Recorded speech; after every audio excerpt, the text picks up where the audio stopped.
Bendiciones y buenas noches a todos ustedes. En el nombre del Señor Jesucristo, les saluda a su amigo y hermano en Cristo, Javier Gustavo, el Señor del Evangelio. Estamos una vez más aquí eh, para llevar a cabo este pequeño corto. Como saben, cada semana estamos dando una explicación acerca del mensaje que tenemos cada semana. Bueno, primeramente, pues para los que no saben de qué estoy hablando, me refiero a que cada lunes tenemos un programa, un programa cristiano, por las redes sociales. Aquí en Facebook, tenemos la página de Javier Gustavo García, el Ruiseñor del Evangelio. Tengo 2 o 3 páginas en Facebook. En una me pueden encontrar como Gustavo Martínez, en otra como Gustavo García Martínez y en esta como Javier Gustavo García.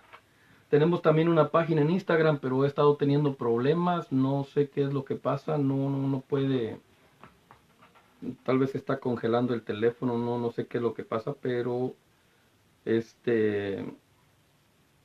pues como yo lo he dicho siempre, no soy muy experto yo en esto, pero estamos intentando. Creo que parece que ya quedó.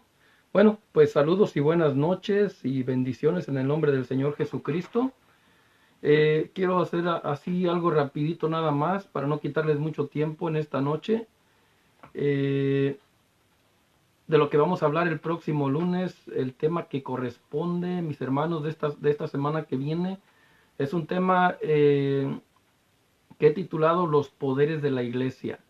Vamos a hablar acerca del poder de Dios o acerca de los poderes que Dios otorgó por promesa a la iglesia del Señor. Voy a hablar también acerca existen 2 tipos de poderes. El poder exousia y el poder dunamis. Obviamente estos son vocablos del griego. Como les he dicho, mi intención no es realmente conocer el idioma o meterme mucho en el idioma, pero sí creo que cada semana me he dado cuenta que en algunos de los temas siempre encuentro palabras que es necesario el poder ir a ese lenguaje griego o al lenguaje hebreo, que dicho de paso, pues fueron los lenguajes que habló el Señor Jesucristo cuando estuvo aquí en la tierra, así que no le veo nada de malo. Mientras el enfoque no sea el querer meterse uno mucho a estudiarlo y a indagarlo, no. Simplemente creo que lo necesario para poder apoyarnos y ayudarnos un poco también en algunas palabras que la Biblia nos presenta. Y pues bueno, hay 2 poderes, mis hermanos, que son calificados por los griegos por las acciones. Por ejemplo, ellos en su lenguaje, el poder exousia, nosotros lo conocemos bíblicamente como lo que viene siendo el libre albedrío. El poder o la palabra en el griego representa el poder de elección humana, el cual también puede ser tomado como el ya conocido libre albedrío. O sea, es el poder de la elección humana, el poder exousia, que viene siendo el poder del dominio propio, el que toda persona tiene antes de convertirse en un esclavo de Jesucristo. Y mis hermanos, también tenemos lo que viene siendo el otro poder, que es el poder dunamis. También es otra palabra griega, que su significado o representa la palabra griega que representa el poder espiritual que hace posible lo sobrenatural en la tierra.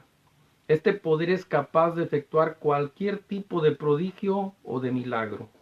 Ese es el poder dunamis. Entonces, solamente les hago una pequeña introducción. Ya el próximo lunes les voy a explicar un poco más detallado, pero solamente para que podamos entender que cuando, por ejemplo, los griegos, cuando ellos ven un milagro, cuando ellos miraban un milagro en el tiempo de Jesucristo y de los apóstoles, ellos lo calificaban como el poder dunamis. Aunque dicho de paso, pues es un poder espiritual. No me quiero meter en cuanto al poder espiritual porque necesitaría más bien ser otro tema diferente, porque también entendemos en Apocalipsis cómo Dios también le va a otorgar o le va a proveer un poder espiritual también al diablo para que pueda actuar y pueda crear también milagros y prodigios. Pero ese es otro tema, ya más adelante un día se los explicaré. Pero mis hermanos, lo que quiero es enseñarles acerca de los poderes venideros para la iglesia del Señor. En aquellos tiempos el apóstol Pablo, cuando estaba hablando esa palabra, pues sabemos que hace más de 2000 años, obviamente él se refería a poderes venideros porque estaba dando una palabra profética para los que habían de venir después de él, o sea, para la iglesia en general. Incluso pues ahí también contándonos a nosotros, ¿verdad? Sin conocernos, pero ya nos estaba dando una palabra profética que ahora en este tiempo pues también se está haciendo realidad en nuestras vidas. Entonces, lo que quiero, mis hermanos, es que hacer conciencia al siervo de Dios o concientizar al pueblo de Dios o a la iglesia del Señor en general a que puedan conocer esos poderes y puedan aceptarlos, y más que nada también que les dé un conocimiento y un entendimiento de quiénes son o de quiénes somos en Cristo. Siendo parte de la iglesia, Dios ha delegado esos poderes espirituales para que nosotros podamos obviamente caminar, y no solamente ese, para que nos podamos afirmar también en quiénes somos y cuánto valemos para el Señor. Mis hermanos, tengo, por ejemplo, les voy a mostrar algunas escrituras que voy a usar el lunes. Deuteronomio capítulo 11, versículo 26. Marcos capítulo 3, versículo 5 al 6. Marcos capítulo 5, versículo 41 al 42. Juan 11, 43 al 44. Entre otras. Mis hermanos, les voy a hablar acerca de las evidencias y los beneficios de dichos poderes, los poderes venideros que Jesús prometió para la iglesia. La divulgación del evangelio es parte de esos poderes. La expulsión de demonios es parte de esos poderes. El dominio y autoridad sobre toda entidad espiritual es parte de esos poderes. La experimentación de otros lenguajes es parte de esos poderes. La sanidad de muchas enfermedades es parte de esos poderes. El tener fe por el Espíritu es parte de esos poderes. La realización de prodigios y milagros es parte de esos poderes. La activación del don de profecía es parte de esos poderes. El discernir o reconocer los espíritus es parte de esos poderes. Y por último, la interpretación de lenguajes extraños es parte de esos poderes que Dios dio a la iglesia. Todo eso está plasmado, mis hermanos, en las escrituras, en los escritos de Marcos y del apóstol Pablo. Marcos capítulo 16, versículo 17 al 18. Primera de Corintios capítulo 12, versículo 9 al 11.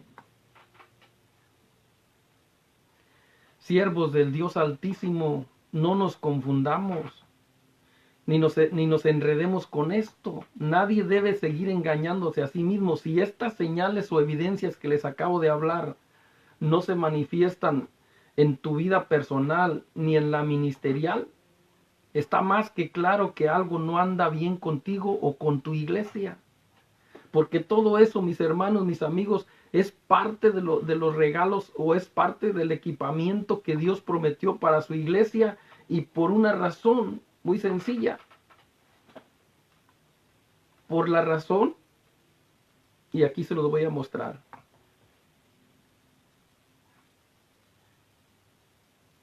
A ver, ¿dónde está? ¿Dónde está? Aquí lo tengo escrito. Todo esto, mis hermanos, que les estoy hablando, todo esto yo lo escribo. No lo estoy copiando de un libro, no lo estoy copiando no, todo yo lo escribo y todo confiando e inspirado por el Espíritu, pero también vamos a decir que apoyado por la palabra, porque yo trato de escribir lo que sea conforme a la palabra. Entonces, por ejemplo, el hecho de que Dios haya decidido el dotarnos, el capacitarnos con esos poderes espirituales, que dicho de paso, pues le pertenecen a la iglesia espiritual, no a la iglesia física, porque muchas de las veces hay esa confusión. Es que yo voy a mi iglesia, en mi iglesia es la mejor iglesia, la iglesia fulana de tal, del pastor fulano es la mejor iglesia. No, mis hermanos, la iglesia espiritual de Cristo somos nosotros, nuestro templo, nuestro cuerpo es el templo del Espíritu Santo, nosotros somos la iglesia espiritual.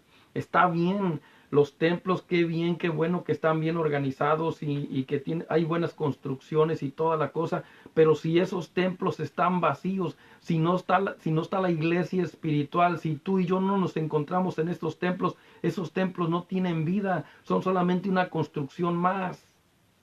Y eso tiene que estar bien claro, no porque sea la iglesia de Julano de tal, no, si esa iglesia está cerrada y no hay ninguna alma ahí, no hay ningún cuerpo espiritual ahí que forme parte del cuerpo de Cristo, esa iglesia o ese lugar solamente es una estructura nada más.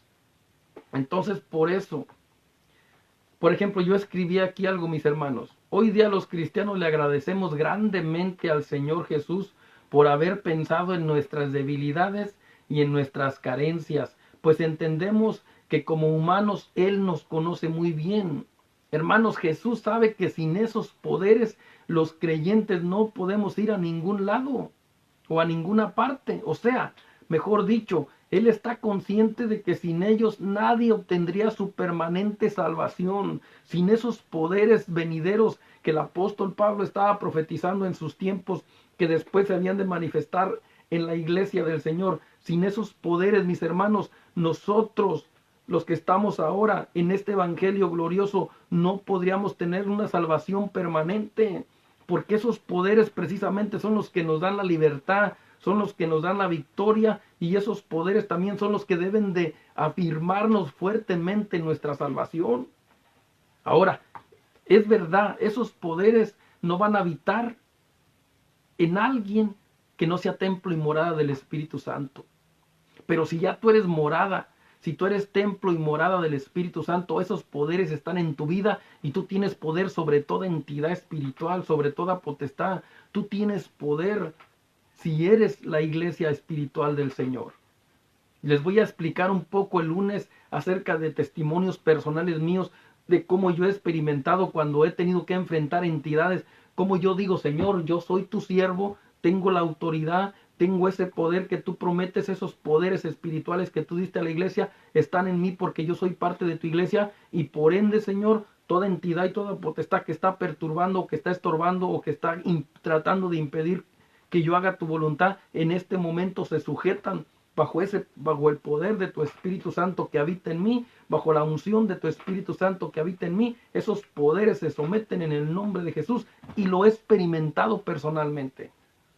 He visto, o mejor dicho, perdón, he sentido en el Espíritu, he sentido como cuando esas entidades están atacando, están tratando de estorbarme. Cuando yo digo esas palabras, cuando yo declaro esas palabras, inmediatamente viene una bonanza, viene un tiempo de refrigerio, viene una experiencia del Espíritu poderosa que me da una paz y una libertad total y absoluta, porque así es, mis hermanos. Pero para eso tienes que ser el templo y morada del Espíritu Santo, la iglesia espiritual. Tienes que tener el Espíritu Santo en tu vida para que esos poderes habiten en tu vida. Amén, hermanos. Amén, amigos. Pues solamente les quería dar un pequeño comienzo, un pequeño avance, para que no se pierdan, porque esto nada más es una probadita nada más de lo que puede venir o de lo que va a venir por la gracia de nuestro Dios, de nuestro Señor Jesucristo, para este próximo lunes a las 7:30. Así que, por favor, en el nombre de Jesús, para todos aquellos que cada semana se se conectan, y para todos aquellos que lo vayan a hacer también por primera vez, bienvenidos sean a su programa Encendiendo Candeleros con Javier Gustavo, el ruiseñor del Evangelio. Y buenas noches, que Dios me los bendiga y los espero este próximo lunes a las 7:30. Amén. Bendiciones.